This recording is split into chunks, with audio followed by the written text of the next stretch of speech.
Dito. So yan, magandang araw mga kababayan. Welcome back to my channel, Buhay Relocation Site Vlog.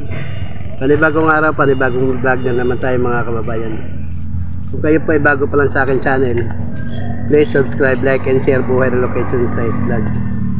So ngayon mga kababayan, nandito tayo kay tatay, kay tatay Danny, Jela Angela.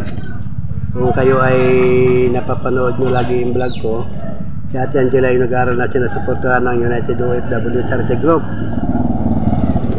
Ngayon mga kababayan, nandito tayo para ipabot natin yung tulong para kay Ate Angela. So yung mga kababayan, kausapin lang natin si tatay. Magandang hapon tayo. Magandang hapon po.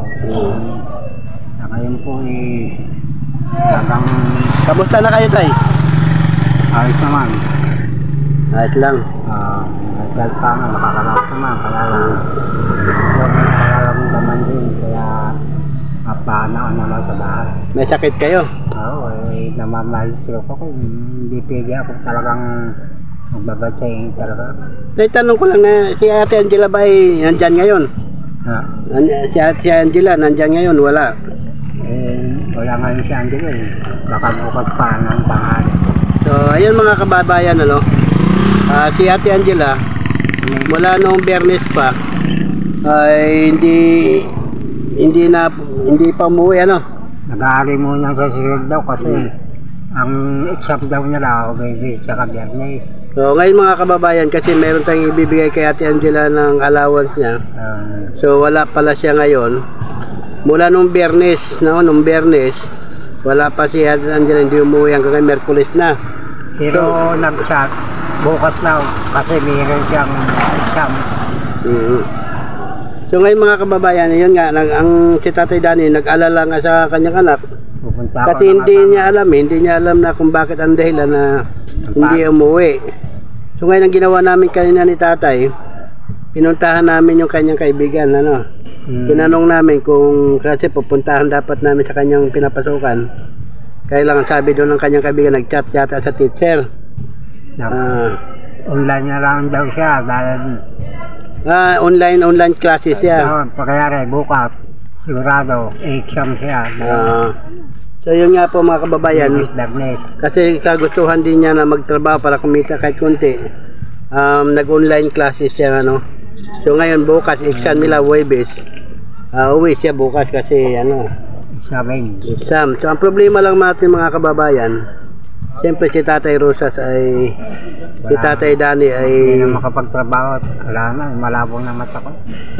Siyempre bilang ama, nag-alala ka niya, Hindi ako makakatulog. So hindi siya makakatulog kaisip sa anak niya kasi nga mula nung Biyernes hanggang ngayon ay hindi umuwi. So ngayon yun nga, naisipan nga namin puntahan yung kanyang kaibigan ni Ate Angela. Doon namin nalaman na nag-chat pala sa teacher na sinabi nga na sa exam na lang siya papasok. Nag-online classes lang muna siya. So ngayon mga kababayan, ang ginawa natin, kasi siyempre hindi umuwi si Ate Angela, walang panggastos si tatay. Kaya nga, wala talagang pangkain, So ang ginawa natin mga kababayan, binigyan natin ng konti ng halaga para pangkain mo tayo. Ano binili mo tayo? Yung tubig, tsaka mineral, tsaka inumin. Tinapan. Umaga tinapay lang. Pero may bigas naman kayo? Meron naman. Bili lang ng tubig tsaka ulam. Kasi may bigas So ayun mga kababayan, Naano ko lang. Hindi man ako umahan sa bata, kaya lang iniisip ko yung pambao-bao, kaya nahirapan din kasi may project. Kaya konting allowance ko lang, nagpapalintanin mo ko na lang ng alaman. Kahit paano, may gulay na.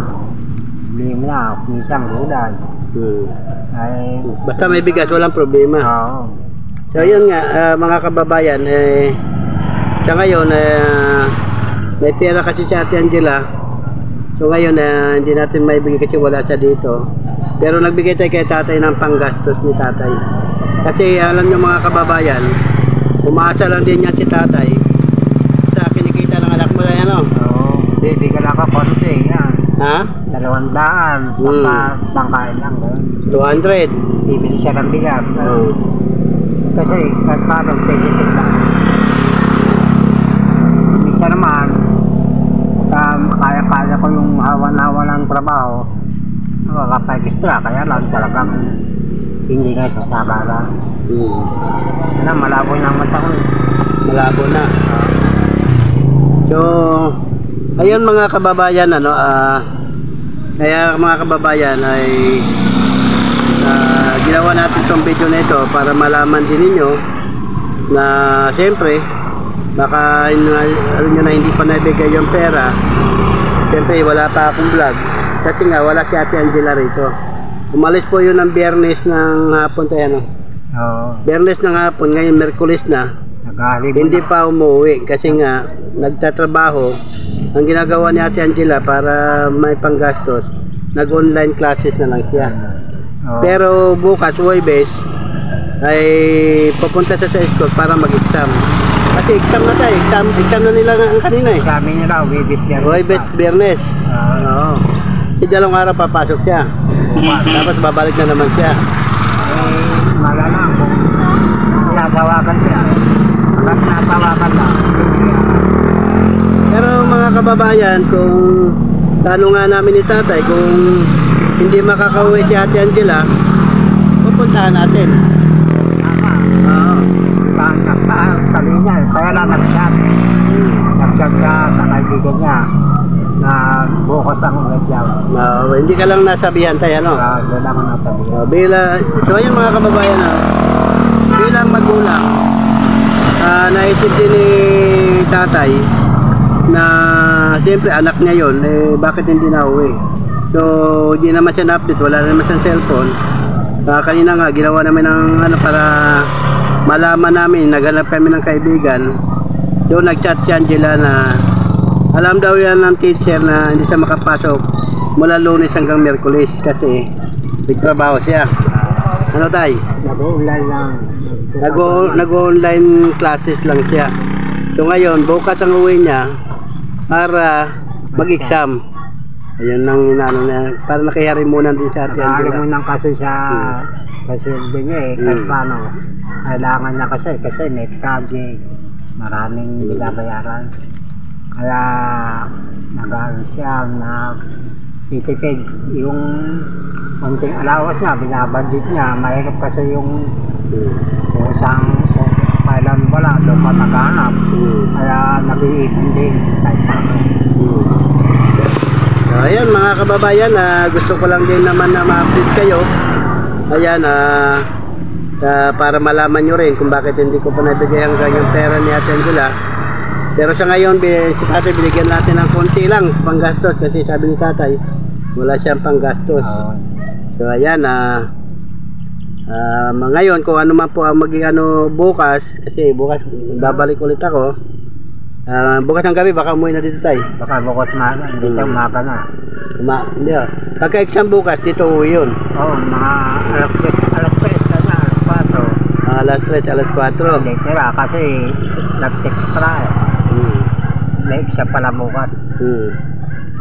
So ayan mga kababayan, maraming salamat sa mga tulong nyo. Ayan, lalo na po yung United OFW Charity Group na sumusuporta kay Ate Angela sa kanyang pag-aaral. Ayan, maraming salamat po sa inyong lahat. Lahat po na mga members ng United OFW Charity Group, maraming salamat po sa inyo. At siyempre babatiin ko rin po ng happy birthday si Analing Vlog. Yun, isa yun sa sponsor ng ating channel ng United OFW Charity Group, si Ma'am Analing Vlog. Ayan, supportahan nyo po yun mga kababayan, at ang lahat po ng mga members ng United OFW Charity Group. Ayan, maraming salamat po sa walang sawang pagtulong ninyo, lalo na po sa kay Ate Angela sa kanyang pag-aaral, kay tatay. Kaya maraming salamat. Kayo tayo, anong masabi tayo? Maraming salamat din. Pasensya na ko ng kayo. Para kang malabang na pa. Isa, dito na kayo makita. At saka, para akong mahinantay nga, malabo pong mata ko, gano'n. Minsan nakakalakad naman ako, lalo sa gabi hindi na. Sa gabi po na hindi na, wala na akong nakita. So ayun mga kababayan, dahil sa hindi nakauwi si Ate Angela, walang alawan si tatay. Tulad na sinasabi ko nga kanina, binigyan muna natin si tatay ng panggastos kahit konti. Dahil bukas uuwi na po si Ate Angela. So ayan mga kababayan, maraming salamat muli sa inyo sa patuloy niyong pagsuporta sa aking channel, sa pagtulong sa ating mga kababayan dito sa ating sa bayan ng Pilipinas. Ayan, maraming salamat po sa inyo. Ang United OFW Charity Group, saludo po kami sa inyong lahat. At siyempre, happy birthday Analing Vlog. Thank you so much po sa inyong lahat. And bye bye na po, tay. Hindi po, maraming salamat ulit.